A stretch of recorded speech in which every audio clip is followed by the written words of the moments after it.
Hello everyone, welcome to Lukmaan IAS. Today we are going to have the Hindu newspaper analysis dated 6th of November 2023.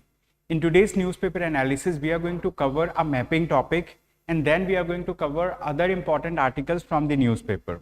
So let us quickly see the list of articles that we are going to cover in today's discussion, right? So these are the list of articles that we are going to discuss in today's newspaper analysis. So today is 6th of November, okay? So it is considered it to be 6th of November. Now, these are the list of articles that we are going to cover. Along with this, their, let's say syllabus reference. Name of the topics, their syllabus, and also the page number of the Hindu newspaper, right? So let us quickly see the first topic, which is a mapping topic. We are going to understand about this topic from an exam point of view. So name of the topic is Kamchatka Peninsula. This peninsula means it's a kind of geographical feature which is, let's say, a landmass surrounded by river or surrounded by ocean, surrounded by water body from three sides, okay? For example, this is Kamchatka Peninsula, okay? If we talk about where is this peninsula located, so this is the location of the peninsula, Kamchatka Peninsula. So we can see over here. So this Kamchatka Peninsula is, let's say, part of Russia. We see this is Russia. White color shows the continent and the, let's say, light blue color shows the ocean, right? So this Kamchatka Peninsula is, let's say, very near to the Pacific Ocean. It's a part of Pacific Ocean, okay, near to Pacific Ocean. Apart from this peninsula, there are many other regions also that are very close to this peninsula. So we are going to locate those islands, we are going to locate those seas as well. And before we understand this thing, we need to understand why this peninsula was in news. Recently, Russia has tested a intercontinental ballistic missile, okay?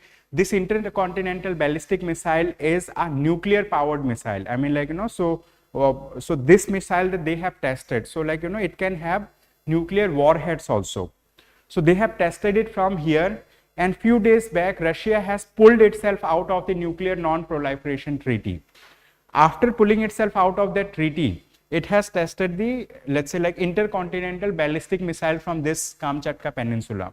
So this peninsula is located in the far eastern region of Russia, far eastern side of Russia. This is known as far eastern side. So this peninsula has been in news, so that's why it is important to locate some important places which are near to this peninsula. All right. So one of the important place right near to this peninsula is Sea of Okhotsk. So this is the peninsula, Kamchatka Peninsula, that we are talking about, right? This peninsula has been in news. From here, Russia has tested what? A nuclear warhead, right? Means like nuclear warhead capable intercontinental ballistic missile. That's the thing. So we are going to discuss about that news article also in the later part of the discussion today. So to the western side of this peninsula, we have a sea which is known as Sea of Okhotsk, okay, Sea of Okhotsk. And to the right of it, we have this sea which is known as Bering Sea, okay, Bering Sea. So these two seas are also important. Kamchatka Peninsula is located between Sea of Okhotsk and Bering Sea. And see, it is very near to this ocean, which is known as Pacific Ocean. And then there is a gulf also. This is Gulf of Shelikoa. So this is less likely that they may ask a question from here, right? But there is a kind of island. This island is very near. This is known as Kuril Islands. This Kuril Island is part of, I think, Japan. So Kuril Island is south of Kamchatka Peninsula. This is also important because this is related to it. Okay, one important information is that Kamchatka Peninsula is part of Russia, and then it is located between Sea of Okhotsk to the west and the Sea of Bering Sea to the east, right? And if we talk about Sea of Okhotsk, so where is it located? This is the location of Sea of Okhotsk. So this is the location. Okay, so you can see this one. This is Kamchatka Peninsula. This is where we have Kuril Islands. Okay, then we have Japan over here. Okay, so this Kuril Islands is also part of Russia because here they have mentioned that it is part of Russia. Okay, this is the thing. So having understood this, now talk about the first Now let's talk about the first newspaper article. This article is very important from the viewpoint of, let's say, urban planning. So it says giving the urban India a better life. Okay, giving the urban India a better life. So we are going to discuss about this topic in detail. Name of the topic is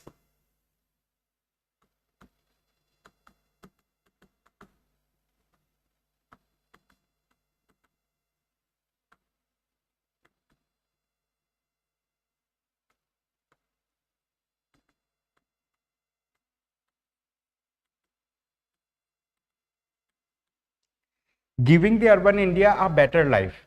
So this topic is very important from, let's say, like, from the viewpoint of GS paper 3.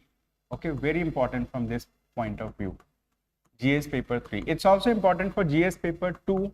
So under GS paper 3, we need to look into two important factors. One important factor is urban planning, right? One important factor is urban planning. And the second important factor that we are going to look into, right, related to this topic is, let's say, environment and ecology.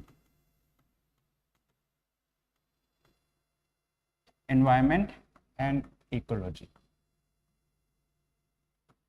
Of course, when we talk about the 74th Constitutional Amendment Act, so that 74th Constitutional Amendment Act was related to, let's say, like, this urban local bodies, creation of urban local bodies that can regulate themselves, that can, let's say, tax, right, for their financial independence.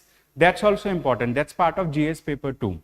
So when we talk about this topic, giving urban India a better life, so here we are talking about metropolitan cities, or we are talking about mega cities of India, right? Which cities are in consideration? So the thing is, the cities that we know as mega cities, right? Mega cities or metropolitan cities, they are important to understand. Mega cities are those cities that have a population of greater than or equal to 4 million, right? That have a population of greater than or equal to 4 million. These are known as mega cities generally. So when we talk about urban planning, we are talking about many aspects related to, let's say, urban areas. What are the aspects we need to deal with? So these are important factors because, like, consider this topic to be very important for your GS paper 3. Okay. So the issue that we are discussing is urban planning. So whenever we are thinking of urban planning, we need to understand some key factors of urban planning. Key factor is related to adjustment of population, right? Means, like, population management, okay, population management, or resources related to, meeting the needs of the increasing population of the cities. Apart from this, we need to look into the factor of congestion. So in urban cities, we have seen increasing number of vehicles, by people. So these vehicles lead to congestion on the roads. Okay, so there are congestion on the roads also. Okay, on the roads, and there are congestion on the slum areas. Okay, slum areas. So slum areas have, let's say, huge number of people.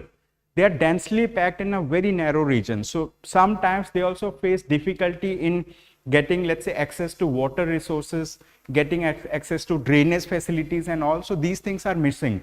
So management of the congestion related activities is also important.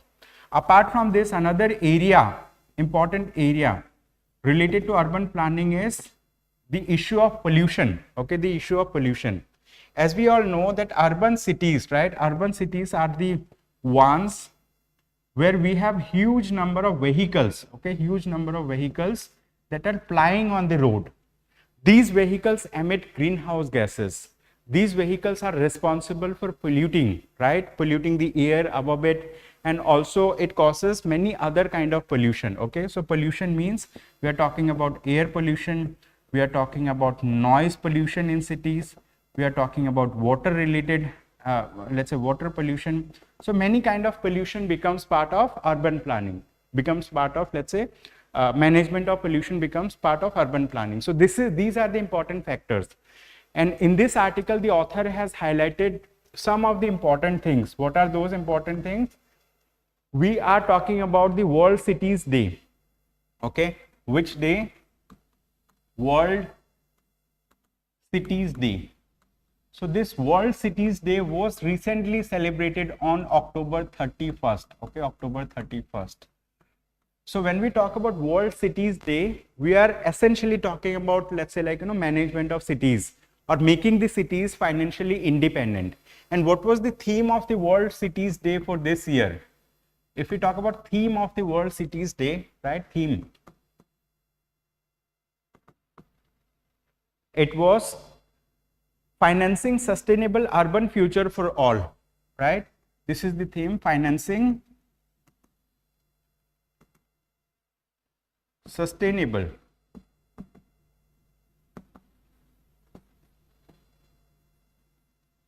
urban future for all.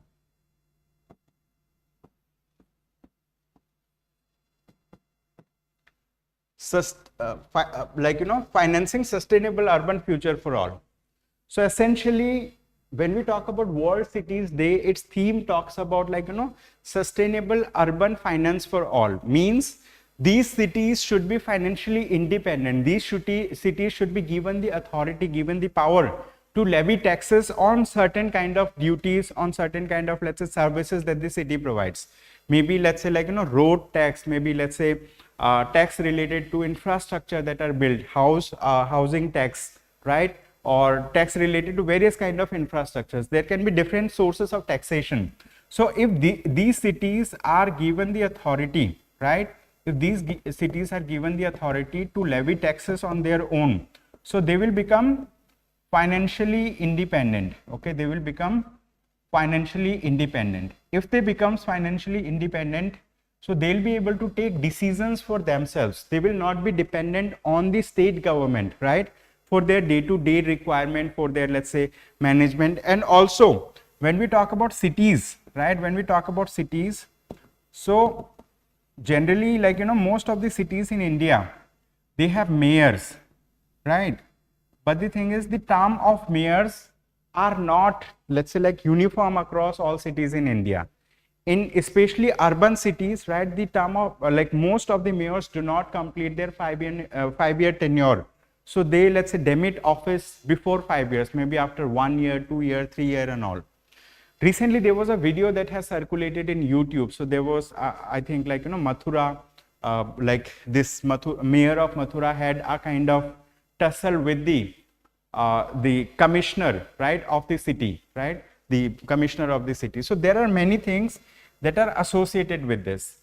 But one of the backbone for making any city to function autonomously, to have its own, let's say, like, say into the management is one thing, they should be financially independent. They should be allowed to tax. And second thing is, these cities should have the authority to take decision related to the officers who are working, right? There are many officers who are working at different levels, right? So they should be having the authority to take decision on them, authority to transfer, authority to appoint, authority to, let's say, like, dismiss officers if in case they are involved in grave violation, right? Or maybe some corruption charges are there with them. So this is the thing. So in this article, they have talked about, like, making cities financially independent. Apart from this, in this same article, they have discussed about another issue also. That issue is related to pollution, right? What issue is related to pollution? So when we talk about pollution, pollution is one of the most affected thing. There are many cities in India that are facing, let's say, like, difficulty in management of pollution related things. So if we take the example of Delhi, what Delhi does, whenever Delhi encounters any kind of, let's say, air pollution related thing, if there are issues related to air pollution, so Delhi has a set pattern of dealing with it, which is through GRAP. What do we mean by GRAP? GRAP stands for Graded Response Action Plan. Okay, it is Graded Response Action Plan. Graded Response Action Plan. So when we talk about Graded Response Action Plan, so Delhi government has made a kind of policy In that policy, they have let's say defined if the air quality, right? If the air quality, let's say if the air quality deteriorates, okay, so they have talked about the air quality related thing. Let's say between, if the air quality is between 300 and 400 air pollution level, 400 to 500, 500 to 600, like that, okay, means like, they have categorized the pollutants. So there is an air quality index, right? There is an air quality index, and to measure these air quality index in various parts of the city, like in Delhi, we do have various, instruments that are there. So that measures the quality of the air. So if the quality of the air, let's say, reaches one of the worst level, in that case, they will, let's say, activate the graded response action plan. This may also lead to implementation of odd even policy. What policy? Odd even policy, right? This may lead to odd even policy implementation. There can be various other measures also that are part of graded response action plan. So in this article, they have talked about an authority. That authority especially looks into the manner how which the graded response action plan is implemented by the Delhi government. So name of that authority is mentioned in this article itself. It is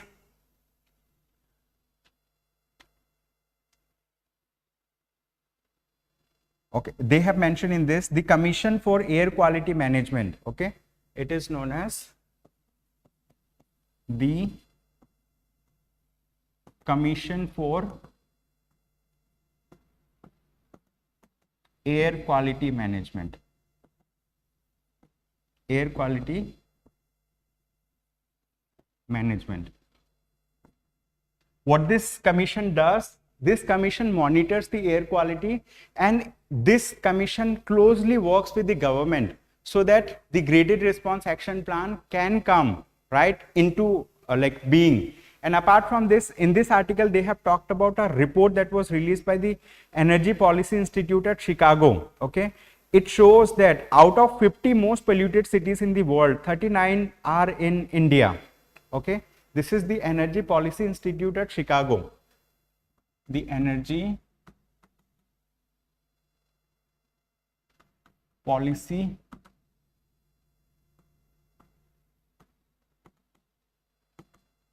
Institute at Chicago.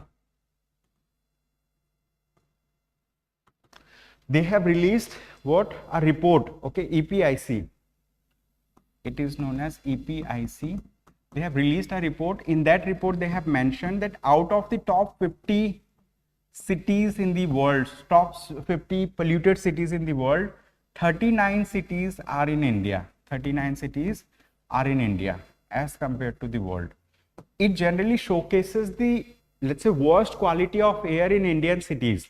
And how do we tackle the quality of air? There can be days when no car day.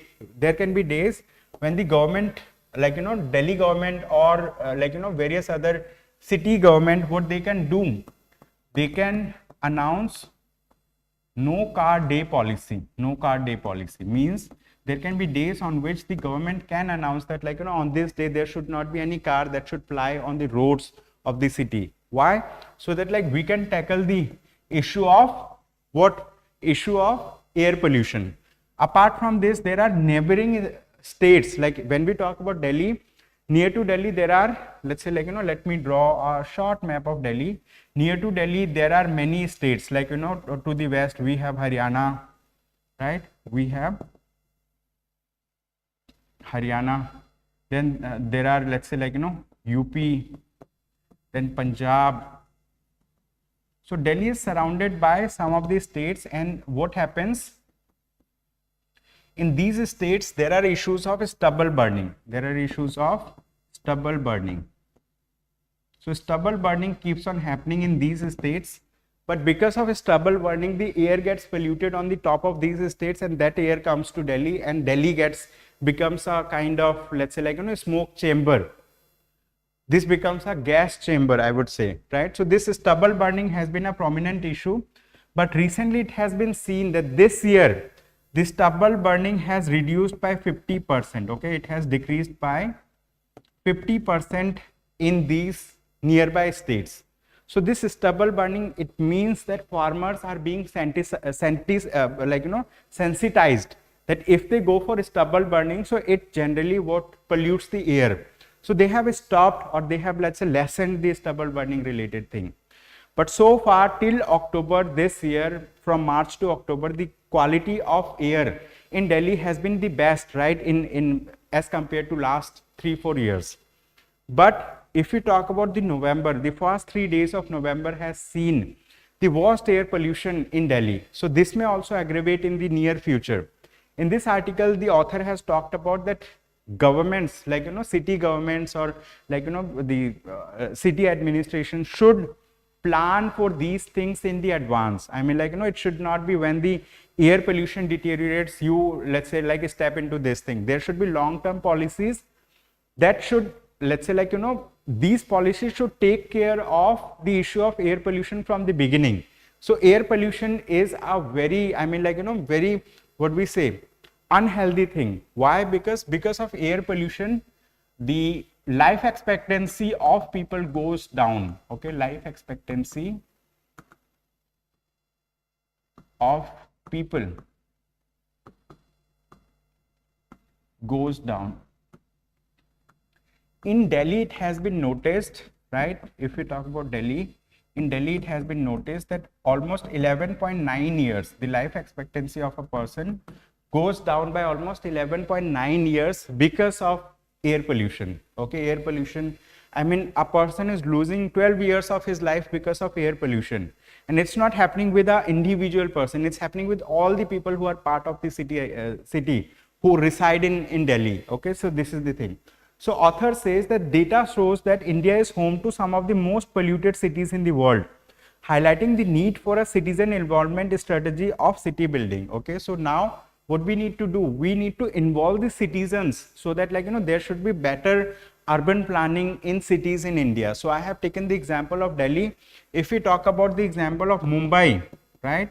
If we talk about example of Mumbai, in case of Mumbai, right, air pollution is there, it is a definitive thing, but many people, right, many people are unaware that how air pollution is happening. Also, they do not take any, let's say, like, step to address the issue of air pollution. So the air pollution is aggravating in the cities like Mumbai, right? Similar is the case with Bengaluru. You see, like, Bengaluru is a metropolitan city, but vehicular emission is very high, means vehicles are emitting huge amount of pollution from that city itself. So there are many cities in India, as we discussed, that 39 of the most polluted 50 cities in the world are in India alone. Okay, so this is a grim picture. It showcases that India has not been able to tackle the pollution of city pollution. In this article, they have also talked about that bicycle officers. I mean, like, there can be persons who can be employed as bicycle officers, so that, like, promotion of usage of bicycle can be done by the government. More number of people, if more number of people adopts bicycle, let's say, like, for their daily travel, in that case, like, they will be reducing the air pollution. Their actions will reduce the air pollution. This article has been written really good in your free time, right? You can go through this article again, because there is a likelihood that a question can be asked from this topic, right, in the mains exam, in GS paper 3 especially. It can be associated with, let's say, urban planning. It can be related with, let's say, like, environment and ecology. So we have given a question for you to practice. It says, in rapidly growing mega cities, what innovative strategies can urban planners employ to mitigate the environmental impact of increased population, such as air pollution, resource depletion, urban heat island effects, while still promoting economic growth? So try to write an answer to this question in about 150 words. After writing an answer, you can share your answer with us to this email ID, which is Jahidul@lukmaanias.com. Okay, Jahidul@lukmaanias.com. Then we have a question for the prelims. We are going to practice this question. It says, with reference to International Union for Conservation of Nature and Natural Resources, consider the following statement. So this question is related to IUCN. It says IUCN runs thousands of field projects around the world to better manage natural environment. This statement is right. The IUCN Red List is a critical indicator of the health of the world's biodiversity. So IUCN has a red list. This red list is of threatened species. So it includes the species of flora and fauna. It includes the species of plants and animals that are under threat, right? So it gives some kind of labeling to the threat level also. For example, a species can be categorized as critically endangered, some can be categorized as endangered, then some can be categorized as vulnerable, then some can be categorized as least concern. Some categories can be, let's say, extinct, those species that are no longer found. So they can be categorized as extinct also. Okay, so both these statements are right. Now they are asking like which of the above statements are correct.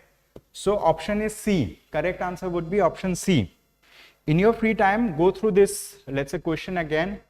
You can download the explanation of the question from the description of the YouTube video. There is a download link. You can download the entire PDF from there.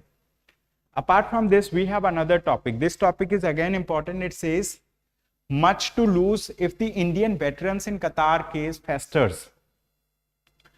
This topic is really important from the viewpoint of geopolitics. So let's understand this topic.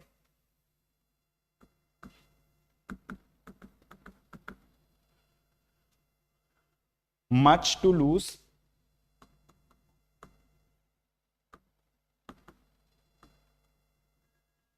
if the Indian veterans in Qatar, if the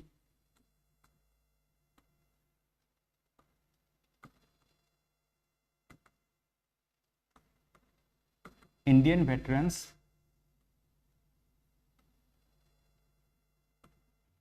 in Qatar case festers.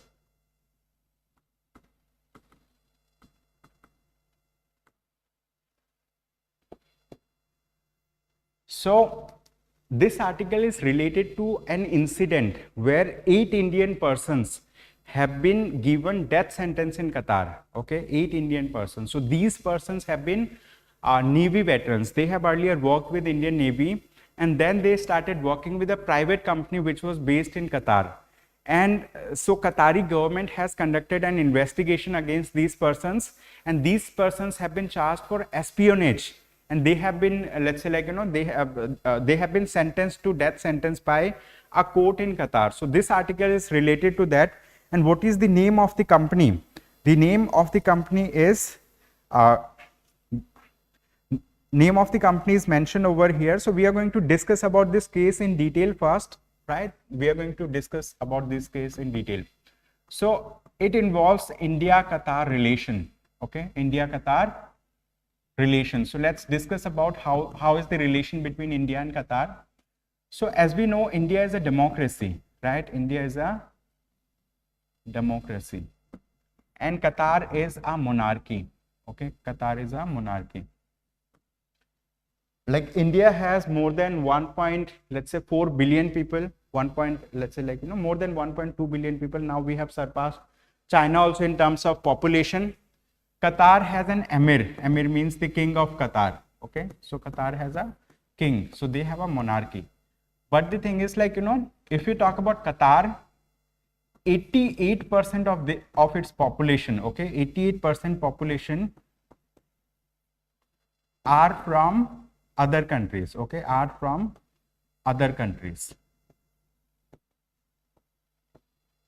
88% of its population are from other countries, and many, around 7 lakh Indian citizens, okay, about 7 lakh Indian people stay in Qatar. 7 lakh Indian people stay in Qatar. Okay, this is the, let's say, like, you know, 7 lakh. I'll just write 7 lakh Indian people stay in Qatar. And India and Qatar has developed good ties among themselves.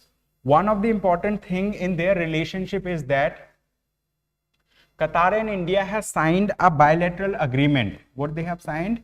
They have signed a bilateral agreement. What this bilateral agreement says? This bilateral agreement says that like prisoners in Qatar who are Indian citizens or prisoners in India who are Qatari nationals, so they will be exchanged. Means like, if there is a person who is a Qatari national who has been, let's say, like, sentenced by a court of law in India, so those people will be, let's say, repatriated back to their own country so that he or she can serve the remaining sentence in the Qatari jails. And similar is the case with Indian people. So Indian people, if they are, let's say, sentenced in Qatar, so there is a provision in their bilateral agreement, in their bilateral relationship, so where, I mean, like, they are going to send the Indian citizens. I mean, like, so this is, in short, I will write it as prisoner swap. Okay, prisoner swap. So it's not only swap, it's about like, sending Indian people back to India if they are found violating some laws in Qatar, and sending Qatari national back to Qatar if they are found violating some laws in India. This is the thing. So this agreement already exists. But in this case, what has happened? 8 former Navy personals, okay, 8 former Indian Navy personals. So these people have been charged of espionage cases, okay, these people have been charged of espionage cases. Where? In Qatar. In Qatar, they have been charged of espionage cases, and they have been awarded a death penalty. Okay, they have been awarded a death penalty. So only a award has been given, they have not been put to death. This is the thing. But being a responsible nation, it is the responsibility of India to try all possible ways, right, to, let's say, like, try all possible ways of bringing back these people to India. And what were the charges that were against these persons? One of the charge against this person is that, like, they have been doing spying. They have been spying on stealth submarine, okay, stealth submarine that Qatar was developing. Okay, so Qatar was developing a kind of submarine, nuclear powered submarine. So they have charged these persons to be, let's say, involved in espionaging charges to this. But the thing is, like, these 8 former Navy personals, they have been Indian personals. They have, let's say, worked with one of the private companies in Qatar, and that private company was involved in, right, that private company was involved in providing training to the armed forces of Qatar. So there is a navy in Qatar which is known as Qatari Emiri Naval Forces. Okay, so they have Qatari Emiri Naval Forces. It is Qatari Emiri Naval Forces, right?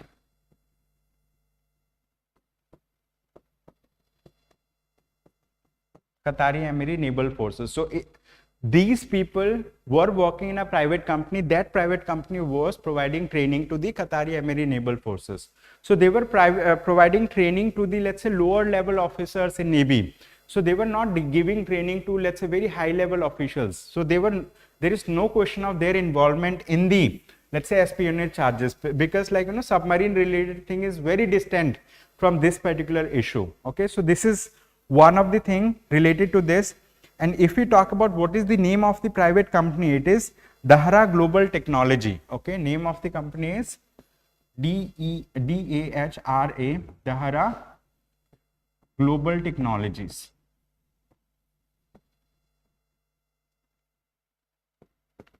And soon after this company got the news that these 8 persons have been awarded death sentence, they have, let's say, like, disabled their website. So their website is not available. And the thing is, like, this company is not taking any step to, let's say, save the persons who were working as part of this company. Now it is the responsibility of the government of India to see all the possible steps that it can take to bring back these people. And the thing is, like, still there are hopes, because, like, this was just, this sentence was awarded by a one court, and there are, let's say, 2 appellate mechanism also, right? So in this article they have talked about 2 appellate mechanism. So these 2 appellate mechanism include that, like, first of all, they can go for court of appeals. One of the thing is these people can go to court of appeals. These people means the government of India can go to court of appeals in Qatar. Second is this is known as cassation. Okay, court of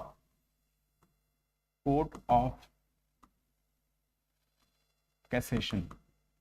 So these are channels of appeals against the verdict that was against the decision that was taken by a lower court in Qatar. Okay, so even if these are exhausted, the Prime Minister of India or high level personnel from India can interact with the King of Qatar, can interact with the Emir of Qatar, so that we can see the options of pardon, right? Options of pardon for these people, or we can see the options of clemency. Okay, we can see the option of clemency.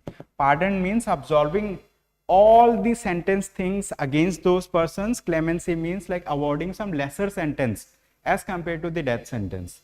And there have been instances also in the past that, like, in Qatar, some people have been awarded death sentence, but like, India has tried some possible ways of bringing those people back, and Qatar has actually sent those people back to India. This is the thing. So in this article, they have talked about that now it is the role of the diplomacy to see, right, to see that, like, these people are brought back. So in this article, they say that unprecedented situations call for unprecedented leadership. Unprecedented situations call for unprecedented leadership. So this is a very unprecedented situation. 8 people are about to be hanged in Qatar. So this is the time that, like, Ministry of External Affairs and all diplomatic channels from India should engage with Qatar in such a way so that, like, Indian citizens can be saved from any death sentence, death penalty over there. So this is the thing. So in this article, the author has said that the Indian ruling establishment must display unprecedented leadership in saving the lives of 8 former Indian Navy officials being held in Qatar. Okay, this is the thing. So this is a very good article. You should go through to understand about this article, right? So here, with this, let us now quickly move to another topic. This topic says a leaf out of New Zealand's voting system. So why this topic is important? It is important under international relations. It's also so this topic is primarily important for GS paper 2 under Indian polity, and also important under IR section. In Indian polity, we read about comparison of, let's say, like, Indian democracy or Indian form of government with other form of government in the world. Okay, so as we have mentioned over here, comparison of Indian constitutional scheme with that of other countries. So this is an important part. So if we talk about India, right, on one side I'm writing about India.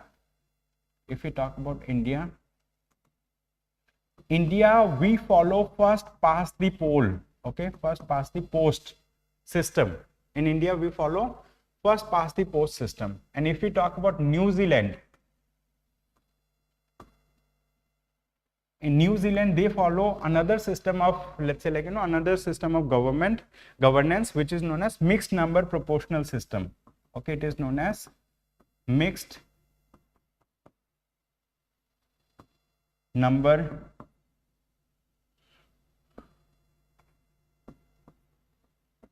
proportional system. Okay, mixed number proportional system. In short, it is known as MP system. In India, it is first past the post voting system. So what happens in India? In India, the central government conducts election, the state government conducts election, right? I mean, the central government conducts election for Lok Sabha elections, right? And state government conducts election for state legislative assemblies. And from state legislative assembly, from state, they send people to the Rajya Sabha also, right? This is the thing. So in first past the post system, although for the central government, Lok Sabha conducts election, I mean, like, for Lok Sabha, the election is conducted throughout the country, but people largely prefer to give vote to their political party, no matter what is the quality of the candidate who is, let's say, like, who is contesting in a particular constituency. Even if the candidate is not good enough, because, like, they want that their party should come to the center. So people follow this thing, okay? But if we talk about this mixed number proportional system in New Zealand, they have two important concepts associated with it. One important concept is known as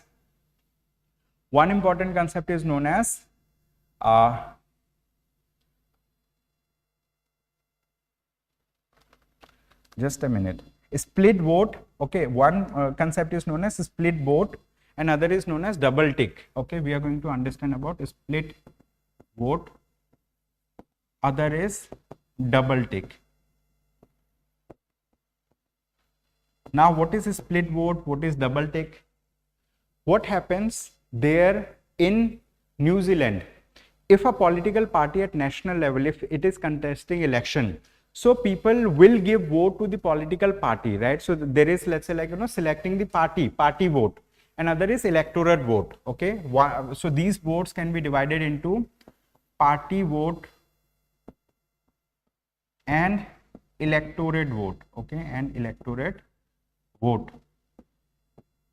So what is party vote? Party vote means like which party they want to bring to the center there. Electorate vote means which person they want as their local representative, which person they want in their local constituency. So the thing is, a split vote can happen if people choose a different party in the center and a different candidate, a candidate who is not from that particular party. That is known as a split vote.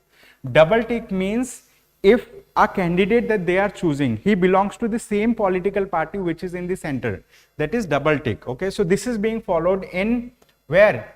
In New Zealand. So New Zealand has mixed number proportional system. In India, here in this article, they have given the example of Odisha. In Odisha also means like Odisha is, let's say, thousands of miles away from New Zealand, right? Odisha is a part of, let's say, Indian federalism. So it is a state in India. New Zealand is a altogether different country. In Odisha also, we have seen some similarities with the kind of election that happened in New Zealand. What was the unique, what was the, let's say, concurrent thing? What was the, let's say, similarities between them? In Odisha also, what has happened in the recent election that has happened? So in recent election, I mean, the Biju Janata Dal has got 88 out of 146 assembly constituencies. However, on the same day for the assembly votes, the Biju Janata Dal has got 113 out of 146 assembly constituencies. Means like, here also we have seen a kind of working split vote. Okay, working split vote in Odisha. Right, so you can go through this. It is mentioned considering Lok Sabha votes, Biju Janata Dal led 88 out of 146. Okay, so it has led 88 out of 146 thing. 88 out of 146 in what? Lok Sabha polls. And if we talk about the state legislative assembly elections, they have got 130 out of 146. This has been the thing. Okay, so there has been a kind of showcasing split vote in Odisha.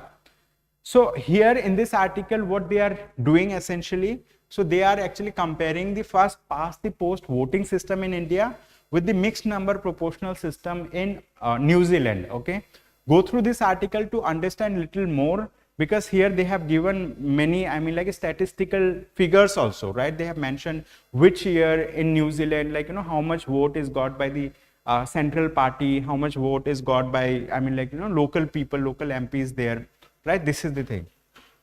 So having understood this, now let us talk about another topic. This topic is again important.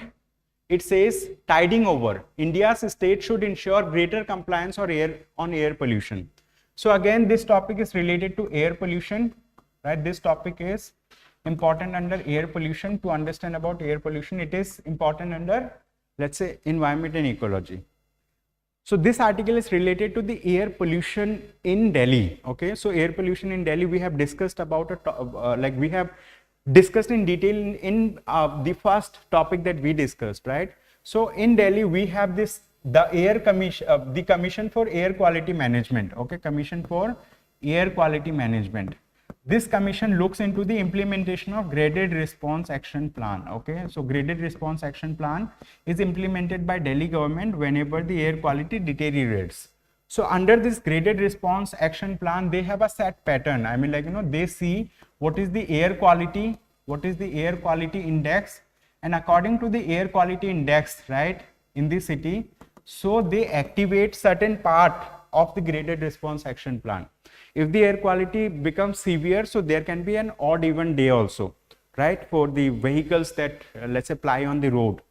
They can also have no car day, right? So far, like, last few years they did not implement a no car day, so that can be there. Okay, so in this article they have talked about that, like, the air quality has remained, let's say, very stable from March to October, but in the first 3 days of November the air quality has deteriorated. There are many factors that have affected the air quality in Delhi. So one of the important factor is stubble burning in the let's say nearby states. Although stubble burning has gone half, it has become 50%, like as compared to previous years, but still the stubble burning is a major issue. And if we talk about upcoming Deepavali thing, so people may use firecrackers, so that may also impact the air quality in Delhi. This is the thing. So having understood this, now let us move to another topic quickly. This topic says Blinken meets Palestinian president in West Bank, right? So let me quickly draw a map, right? So let's say this is the map of Israel, and over here we have what? Gaza Strip, right? Here we have Gaza Strip, and over here we have the West Bank. What? West Bank. So Gaza Strip was earlier ruled by Hamas. Okay, Hamas is a political party and it's a militant group as well. So they raise their voice for the Palestinian cause. They want Palestinians to have more territory for themselves. Earlier the entire territory belonged to Palestine, but under Balfour Declaration, I mean, like, they have helped Israel to create its own state, right, over here, by carving out places from Palestine. Okay, but in West Bank we have over here the Palestinian Authority. Okay, here we have Palestinian Authority. If we talk about West Bank, I mean, like, here there are people who are Palestinian people. Here there are settlements, pockets where I mean, like, Israeli people are also residing. So the, I mean, like, US has consistently supported Israel. Okay, US has consistently supported Israel. Now the the Secretary of State, I mean, like, so this person is can be considered as Foreign Minister of USA. So he has visited West Bank. He has talked to the Palestinian Authority leaders, and he has talked about, like, how to end the war. So what he wants that, like, Hamas should be uprooted from the Gaza Strip, and instead of Hamas, the Palestinian Authority should start ruling in this region. However, there have been, let's say, mass killing of civilian people in the Gaza Strip. So that has been an issue. So in this article, they have mentioned about the let's say visit of Antony Blinken to the West Bank. Okay, so there have been history of warfare between Israel and Palestine. So this has started since 1917 onward. There have been various wars. One of the war has happened in 1948, that is known as First Arab War. Then it has happened in 1967. Then it happened in 1973. Then, many times similar wars happen, and now this time Hamas has conducted an attack on Israel, and attack is retaliating. Not only retaliating, it has killed almost 10 times civilians in Gaza Strip as compared to the number of Israeli people who have been killed, right, on the October 7 bombing attack, October 7 attack that was conducted by Hamas. So this topic is related to international relations. You can go through this topic in your free time. Again, this is an important topic. In this topic, basically, like, we are going to discuss about, right,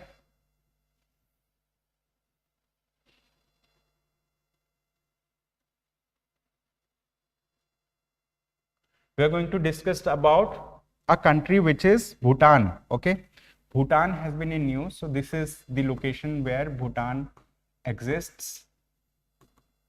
So Bhutan is again a monarchy. Here there are kings, and the the king of Bhutan has recently visited Assam. Assam is a state in northeast India. So this is at the center of the northeast India. He has visited Assam. Why?